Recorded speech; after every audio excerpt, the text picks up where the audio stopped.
नमस्कार मित्रांनो, आजची माहिती खास महाराष्ट्रातील आपल्या ज्येष्ठ नागरिकांसाठी आहे।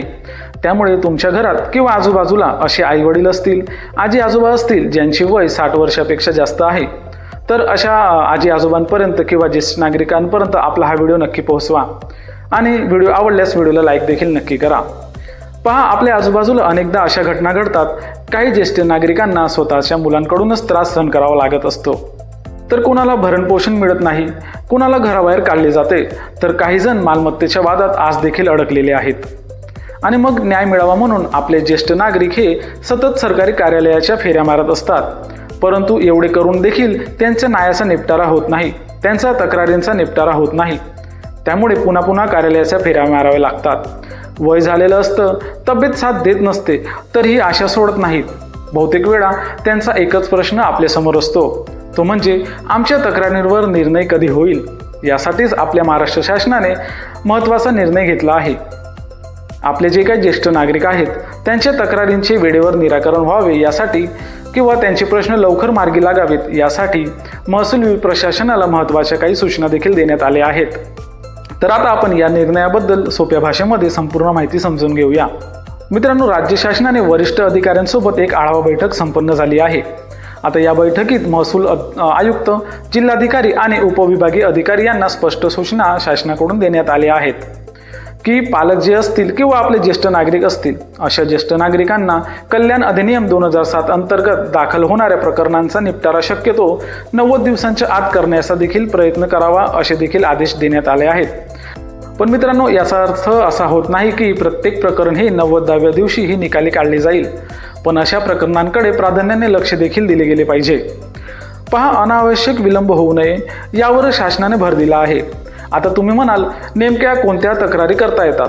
तर समजा एखाद्या ज्येष्ठ नागरिकाला मुलाकडून भरणपोषण मिळत नसेल, किंवा तो त्यांचा सांभाळ करत नसेल, किंवा त्यांचा मानसिक छळ करत असेल, किंवा सतत त्यांना त्रास दिला जात असेल, किंवा त्यांना घरातून बाहेर काढले जात असेल, मालमत्ता मुलांच्या नावावर करून दिल्यानंतर त्यांची योग्य काळजीही घेतली जात नाही, अशा परिस्थितीत या कायद्याअंतर्गत संबंधित प्राधिकरणाकडे अर्ज करून न्याय मागता येतो। आता मालमत्तेबाबत एक महत्त्वाची गोष्ट देखील आपण समजून घेऊया। अनेक आईवडील आपल्या मुलांवर विश्वास ठेवून त्यांची घर किंवा जमीन त्यांच्या नावावर करतात, पण नंतर जर मुलं त्यांची देखभालच करत नसतील तर काय? यासाठीच या कायद्याची कलम 23 मध्ये विशेष तरतूद देखील करण्यात आली आहे। जर मालमत्ता देखभाल करण्याच्या अटीवर हस्तांतरित करण्यात आली असेल आणि ती अट पाळली गेली नसेल, तर सक्षम प्राधिकरण त्या प्रकरणाचा विचार करून आवश्यक ते आदेश देखील देऊ शकतात। मात्र प्रत्येक प्रकरणातील परिस्थिती वेगवेगळी असू शकते, त्यामुळे अंतिम निर्णय हा पुरावे आणि कायद्यातील तरतुदी पाहूनच केला जात असतो। आता प्रश्न आपल्यासमोर येतो, तो म्हणजे तक्रार कुठे करायची? जर तुम्ही किंवा तुमच्या ओळखीतील किंवा तुमच्या भागातील एखादा ज्येष्ठ नागरिक अशा अडचणीत असेल किंवा त्रास दिला जात असेल, तर त्यांना उपविभागीय अधिकारी म्हणजेच SDO यांच्या अंतर्गत कार्यरत मेंटेनन्स ट्रिब्युनलकडे अर्ज करता येतो। जर अर्ज स्वतः करणे शक्य नसेल, तर अधिकृत प्रतिनिधी किंवा नोंदणीकृत संस्था देखील त्यांच्या वतीने अर्ज करू शकतात। आता या कायद्यात अपीलचीही तरतूद करण्यात आली आहे। मित्रांनो, या निर्णयाचा सर्वात मोठा फायदा म्हणजेच ज्येष्ठ नागरिकांच्या तक्रारीकडे आता अधिक गांभीर्याने पाहिले जाणार आहे। प्रकरण वर्षानुवर्षे प्रलंबित राहू नयेत, त्यांचा शक्य तितक्या लवकर निपटारा व्हावा, हा या निर्णयामागचा मुख्य उद्देश आहे। आपल्या समाजात ज्येष्ठ नागरिकांचा सन्मान होणे खूप महत्त्वाचे आहे। त्यांनी आयुष्यभर आपल्या कुटुंबासाठी कष्ट केलेले असतात। त्यांना वृद्धापकाळात न्यायासाठी भटकावे लागते किंवा त्यांना भटकावे लागू नये, हीच या कायद्यामागची भावना आहे।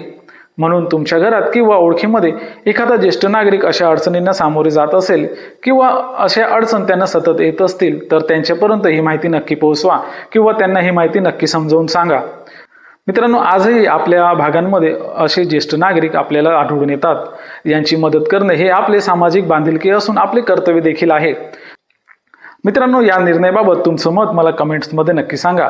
तसेच याबाबतचे काही अडचण तुम्हाला असतील तर ते देखील तुम्ही मला कमेंट्समध्ये विचारू शकता। मित्रांनो, अशाच नवीन अपडेटसाठी आणि महत्त्वाच्या माहितीसाठी आपल्या AR माहिती हब या यूट्यूब चॅनलला नक्की सबस्क्राईब करा। मित्रांनो, आजच्या व्हिडिओमध्ये इथंच थांबूया। भेटूया एका नवीन माहितीसह नवीन व्हिडिओमध्ये। तोपर्यंत सर्वांना नमस्कार। जय हिंद, जय महाराष्ट्र।